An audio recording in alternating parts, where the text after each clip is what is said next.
श्री शिवाय नमस्तुभ्यम। दोस्तों, जैसा कि आप सभी लोग जानते हैं कि 15 फरवरी 2026 यानी रविवार को पड़ रही है फाल्गुन महीने की महाशिवरात्रि व्रत, जो बहुत ही खास है।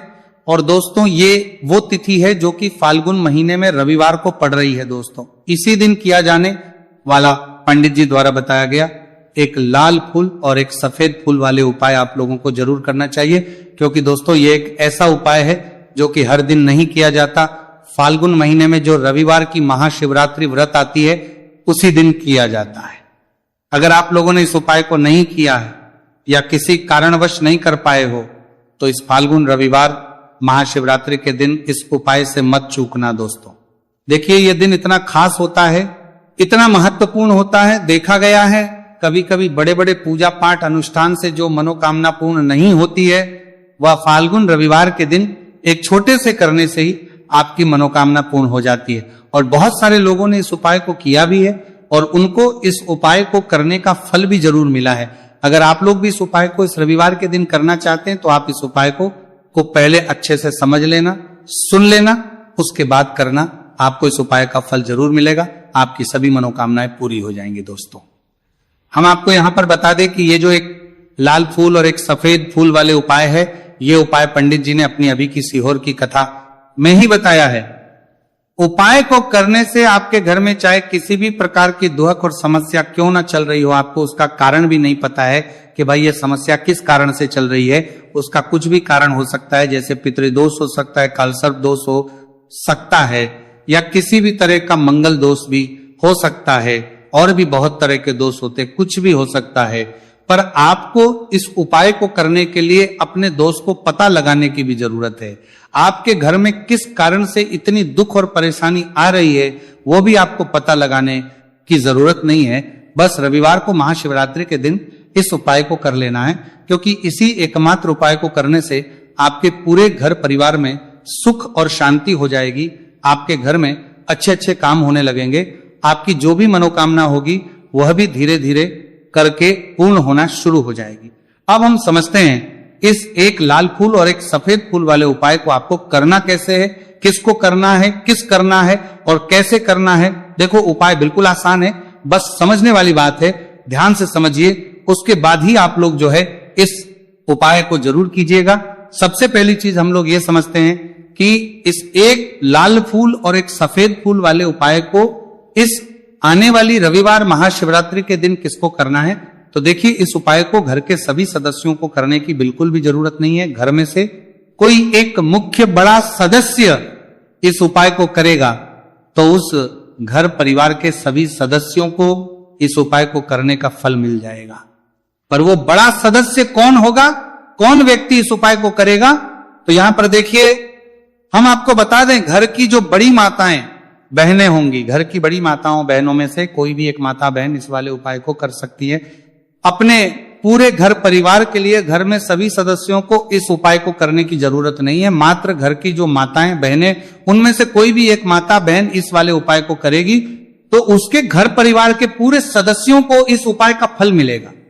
अगर किसी कारणवश माताएं बहनें घर में उपस्थित ना हो या वो इस उपाय को ना कर रही हो, कुछ दिक्कत हो, तो भाई उस जगह पर फिर घर का कोई बड़ा व्यक्ति भी इस उपाय को कर सकता है। माताओं बहनों के कहने का मतलब यह था कि माताएं बहनें घर की लक्ष्मी होती है। जब घर की लक्ष्मी कोई उपाय करती है तो निश्चित ही भगवान शिव जी जल्दी प्रसन्न होते हैं और उपाय का फल में बहुत जल्दी और बहुत बड़ा करके भी यहां पर देते हैं। तो आप लोग ये बात समझ गए होंगे। अब हम ये बात समझते हैं कि इस वाले उपाय को हमें करना किस समय है। एक लाल फूल और एक सफेद फूल वाले उपाय को हमें महाशिवरात्रि के दिन करना किस समय है। तो देखिए, इस उपाय को करने का जो समय है, सुबह का समय भी है और शाम का समय भी है। अब देखिए, यहां पर हम मुख्य रूप से सुबह का समय नहीं बोलेंगे, क्योंकि देखिए ये जो महाशिवरात्रि है, और आप सभी लोग जानते हैं रविवार महाशिवरात्रि के दिन का प्रदोष काल का मतलब शाम का जो समय होता है ना, इस दिन भगवान शिव जी का सबसे प्रिय दिन होता है। तो आप लोग इसे एक लाल फूल एक सफेद फूल वाले उपाय को सुबह के समय भी कर सकते हो और शाम के समय प्रदोष काल में भी कर सकते हो। सुबह के समय अगर कर रहे हो तो 10 या फिर 11 बजे तक भी अगर उपाय करोगे तो भी आपको उपाय का फल मिलेगा। वही अगर शाम के समय कर रहे हो तो इस दिन जरूर शाम के समय का ध्यान रखना कि शाम के 6 बजे से लेकर 7 बजे के बीच में अगर आप इस उपाय को कर सकते हो तो बिल्कुल कर लेना, पूरी कोशिश करना। पर अगर किसी कारणवश इस समय के बीच में ना कर पाओ तो रात 8 बजे तक भी अगर आप उपाय को करोगे तो आपको उपाय का फल जरूर मिलेगा। ये बात आपको समझ आ गई कि आप इस उपाय को सुबह और शाम दोनों समय कर सकते हो।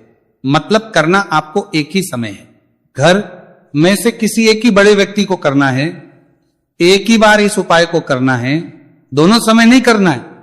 आपको जो समय अच्छा लगे आप उस समय पर इस वाले उपाय को कर सकते हैं।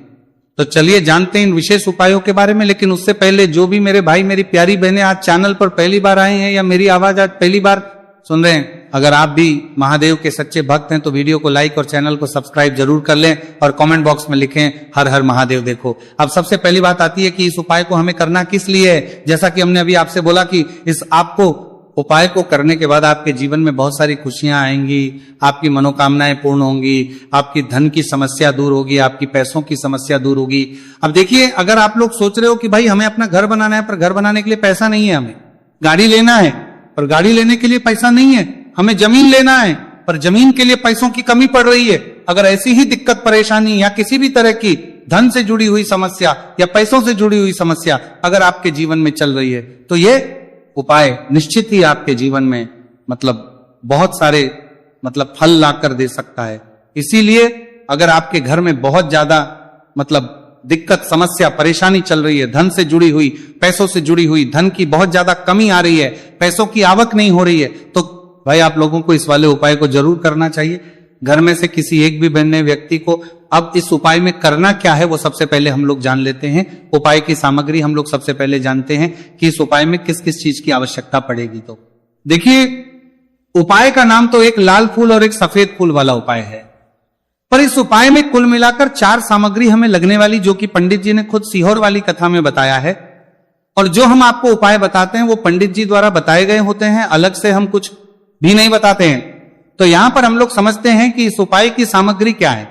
तो देखो, उपाय की जो सामग्री है वो 4 सामग्री है, जिसमें से सबसे पहली सामग्री है एक बेलपत्र। देखो बेलपत्र क्या होती है, बेलपत्र जो शिव की शिवलिंग पर चढ़ती है। दूसरी चीज है एक शमी पत्र, शमी पर शिवलिंग पर ही चढ़ता है।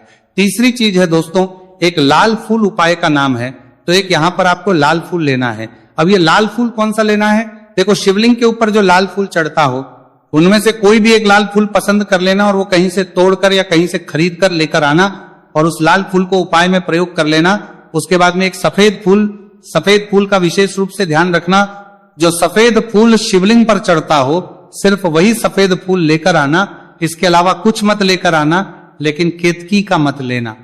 तो एक एक मात्रा में ही आपको ये 4 सामग्री चाहिए, एक बेलपत्र, एक शमी पत्र, एक लाल फूल और एक सफेद फूल। ये 4 सामग्री आप लोग तैयार करके रख लें। प्रदोष काल में या सुबह के समय जब भी आप इस उपाय को कर रहे हैं, जैसे ही आपके उपाय की सामग्री तैयार हो जाती है तो क्या हम सीधा उपाय को करने के लिए इन 4 सामग्री को उपाय करने के लिए जा सकते नहीं। तो यहां पर आपको इस बात का ध्यान रखना है कि हम भगवान शिव जी को प्रसन्न करने के लिए तो जा रहे हैं, हम अपनी मनोकामना को पूर्ण करवाने के लिए तो जा रहे हैं, पर हमें यह दर्शाना बिल्कुल भी नहीं है कि हम सिर्फ अपने फायदे के लिए भगवान शिव जी के मंदिर में आए हैं। इसलिए हम इस उपाय को करने के साथ साथ में भगवान शिव जी की पूजन अर्चना के लिए कुछ सामग्री भी जरूर लेकर जाएंगे। जैसे कि सुबह समय अगर आप उपाय को कर रहे हो, इस एक लाल फूल और एक सफेद फूल वाले उपाय को, तो भाई सुबह के समय आपको एक लोटा जल लेकर जाना है। जो लोग प्रतिदिन शिव जी के मंदिर जाते हैं, पूजन अर्चना करते हैं, जल चढ़ाते हैं, फूल बेल पत्र सब कुछ चढ़ाते हैं, भाई वो अपनी पूजन अर्चना वैसी की वैसी ही करना। बाकी जो सिर्फ उपाय को करने के लिए जा रहा है, जो कुछ भी लेकर नहीं जा रहा है, उसे कम से कम एक लोटा जल अपने घर से भरकर लेकर जाना अगर आप उपाय को कर रहे हो, है ना। क्योंकि इस वाले उपाय को आप भगवान शिव जी की पूजन अर्चना करने के बाद ही करना। वहीं अगर बात करें शाम के समय की, अगर कोई व्यक्ति शाम के समय प्रदोष काल में इस वाले उपाय को कर रहा है तो भाई आपको मात्र एक घी का दीपक तैयार करना है। ये बात हम हमेशा बोलते हैं, शाम के समय प्रदोष काल में कोई कर रहे हो ना, तो दीपक का विशेष महत्व होता है। रविवार, महाशिवरात्रि, जिनका प्रदोष काल में जो भी व्यक्ति दीपक जलाता है ना भगवान शिव जी के मंदिर में, भाई उसके जीवन से सारी दुख और परेशानियां भी दूर होती हैं। तो भाई इस दिन दीपक का विशेष रूप से ध्यान रखना आप लोग। अगर आप इस उपाय को शाम के समय प्रदोष काल में कर रहे हो, है ना, ये जो दीपक आप लोगे ये आटे का लोगे। जो आटा आप गूंद दोगे उसके अंदर कुछ भी मत डालना, मात्र सादा आटा लगाकर उसे तैयार कर लेना और एक मीडियम साइज का दीपक तैयार कर लेना। दीपक ना ज्यादा छोटा हो ना ज्यादा बड़ा हो, है ना। उसके बाद में दीपक आपका तैयार हो जाए तो इसके अंदर जो बत्ती रखोगे वो गोल बत्ती रखोगे। देखो गोल बत्ती भी दो तरह की होगी, एक बाजार की और एक घर वाली। तो कोशिश करना अपने घर में जो रुई रखी हुई है उस रुई से आप लोग एक गोल बत्ती अपने ही हाथों से बनाओ। उपाय का फल अच्छा मिलता है। भगवान शिव जी जल्दी प्रसन्न होते हैं। जब हम किसी भी उपाय को अपने हाथों से परिश्रम करके तैयार करते हैं तो आपको उस दीपक के अंदर एक गोल बत्ती रख देनी है। इसके अंदर जो चीज आप लोग डालोगे वो डालोगे शुद्ध देसी गाय का घी। इस बात का विशेष रूप से ध्यान रखना, शुद्ध देसी गाय का घी ही डालना है, तेल वगैरह नहीं। आज के दिन तो मत डालना, रविवार महाशिवरात्रि के दिन, क्योंकि भगवान शिव जी का सबसे प्रिय दिन और प्रिय समय पर हम लोग इस वाले उपाय को कर रहे हैं। तो थोड़ा सा शुद्ध गाय का घी इतना डालना कि वो दीपक कुछ समय तक चल सके। ना बाजार वाला मिलावटी घी डालना, ना भैंस का घी डालना, शुद्ध देसी गाय का घी। आपको ढूंढने में थोड़ी मतलब मेहनत लगेगी और महंगा भी मिलेगा, पर गाय के घी से भगवान शिव जी प्रसन्न होते हैं और उसी शुद्ध देसी गाय के घी से घर में बरकत भी बनी रहती है और हमारे घर में सुख शांति भी बनी रहती है। इसलिए शुद्ध देसी गाय का घी अपने घर में हमेशा रखा करो। वो भगवान शिव जी के कार्यों में भी उपयोग में आता है और उपायों में भी हम लोग प्रयोग कर सकते हैं। तो यहां पर आपकी सारी तैयारियां हो चुकी हैं। उपाय को करते समय शुद्धता का विशेष रूप से ध्यान रखिएगा। सुबह कर रहे हो तो भाई सुबह तो आपको स्नान करना ही करना है। बाकी शाम को कर रहे हो तो शाम को मात्र हाथ मुंह धोकर भी आप लोग इस वाले उपाय को कर सकते हो, कोई दिक्कत वाली बात नहीं है भाई। उपाय की पूरी सामग्री तैयार कर और पूजन सामग्री लेकर आपको भगवान शिव जी के मंदिर पहुंचना है, जो आपके घर के पास में हो, जहां पर शिवलिंग विराजित हो, शिवालय हो, वहां पर आप लोगों को पहुंचना है। और जैसे ही आप भगवान शिव जी के मंदिर में पहुंचते हो वहां जाकर ही उपाय शुरू नहीं करना है। पहले आपको भगवान शिव जी की पूजन अर्चना करना है। पूजन अर्चना कैसे करोगे? सुबह के समय गए हो तो एक लोटा जल वगैरह जो भी पूजन सामग्री लेकर गए हो उससे पहले पूजन सामग्री आप लोग मतलब पूजन भगवान शिव जी की कर लो। जो व्यक्ति सिर्फ एक लोटा जल लेकर गए हैं वो शिव जी के शिवलिंग पर मात्र एक लोटा जल एक धारा से धीरे धीरे करके चढ़ा लो। अपनी पूजन अर्चना आप लोग जो है पूरी कर लो पहले। उसी के बाद अगर आप शाम के समय कर रहे हो तो पहले जाकर बैठना है। भगवान शिव जी के शिवलिंग के पास में आप जो दीपक तैयार करके लेकर आए हो उस दीपक को पहले जलाना है। ये जो दीपक आप लोग जलाओगे ना, ये किसी और की माचिस से मत जला, अपनी ही माचिस अपने ही घर से लेकर आना और इस दीपक को अपने ही माचिस से जलाना। अगर आपने मंदिर की माचिस या किसी और की माचिस ले ली, इस उपाय को करने में इस उपाय का फल उस व्यक्ति को भी बहुत मिल जाएगा। इस बात का ध्यान रखना। अपने घर से अपनी ही माचिस लेकर जाना और इस दीपक को जलाना। दीपक को जलाने के बाद भगवान शिव जी की शिवलिंग के पास में रख देना। शिवलिंग के इतना पास में मत रखना कि शिव जी को आंच लगे, थोड़ी सी दूरी बनाकर ही जो है इस दीपक को शिवलिंग के पास में आप लोग रख दीजिएगा। अब जैसे ही आपकी पूजन अर्चना हो जाती है भगवान शिव जी के शिवलिंग के सामने या आसपास कहीं पर भी बैठ जाइए उपाय को करने के लिए। और उपाय को करने से पहले आप लोग अपनी वो चारों पूजन सामग्री निकाल लीजिए। उपाय की जो सामग्री है वो निकाल लीजिए और भगवान शिव जी के शिवलिंग के ऊपर एक माता अशोक सुंदरी जी का स्थान देख लीजिए। माता सुंदर जी का जो स्थान होता है वो जलाधारी के ऊपर होता है। जलाधारी के बिल्कुल बीचों बीच में होता है। आप लोगों ने देखा भी होगा शिवलिंग की जलाधारी होती है, जलाधारी के बिल्कुल बीचों बीच का जो स्थान होगा वो माता अशोक सुंदर जी का स्थान होगा, क्योंकि यहीं पर हमें ये जो है उपाय को करना है। सबसे पहली चीज, अब हम उपाय को करना शुरू करते हैं। आप सबसे पहले अपनी एक बेलपत्र उठा लो। एक बेलपत्र को आपको माता अशोक सुंदरी जी वाले स्थान पर सबसे पहले समर्पित करना है। बेलपत्र की डंडी का मुख होगा जलाधारी की तरफ जहां से जल बहता है और नीचे गिरता है, और बीच वाली बड़ी पत्ती का मुख मतलब शिवलिंग की तरफ होगा। इस तरीके से आपको इस बेलपत्र को माता अशोक सुंदरी जी वाले स्थान पर समर्पित कर देना है। उसके बाद में अपनी एक शमी पत्र उठा लो जो आप उपाय के लिए लेकर आए हुए हो। शमी पत्र को उठाकर शमी पत्र की भी जो डंडी का भाग होगा वो जल की तरफ करके, जहां से जल बहता है नीचे गिरता है उस तरफ करके, और पत्ती वाला भाग शिवलिंग की तरफ करके इस शमी पत्र को भी उस बेल पत्र के ऊपर आपको समर्पित कर देना है। समर्पित करने के बाद अब आप ले लो अपना एक लाल फूल जो आप उपाय को करने के लिए लेकर आए हुए हो। इस लाल फूल का जो खिला हुआ भाग होगा, चाहे वो गुलाब का फूल हो, चाहे कोई सा फूल जो शिवलिंग पर चढ़ता हो, भाई उस फूल का जो खिला हुआ भाग होगा वो शिवलिंग की तरफ होगा। बाकी जो पीछे का भाग होगा फूल का, वो जलाधारी की तरफ, जहां से जल बहता है नीचे गिरता है उस तरफ होगा।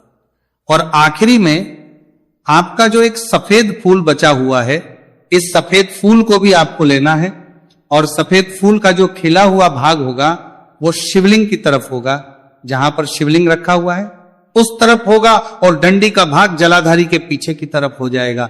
मतलब जो जहां से जल बहता है और नीचे गिरता है, जब आप एक बेलपत्र, एक शमी पत्र और एक लाल फूल, एक सफेद फूल चढ़ा रहे हो, तो उस समय आप लोगों को कांता भगवान या कांता चक्र का नाम लेते हुए ही जो है इस उपाय को करना है, और भगवान शिवजी और नारायण जी का स्मरण करते हुए ही इस उपाय को आपको करना है।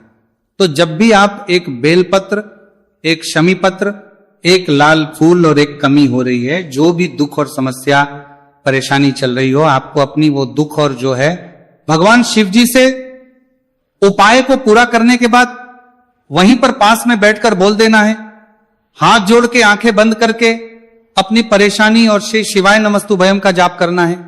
दोस्तों, आज हमने इस वीडियो में कुछ उपाय बताए हैं जो आपको करने हैं। अगर आपको वीडियो अच्छी लगी हो तो वीडियो को 1 लाइक और चैनल को सब्सक्राइब जरूर करें। हर हर महादेव।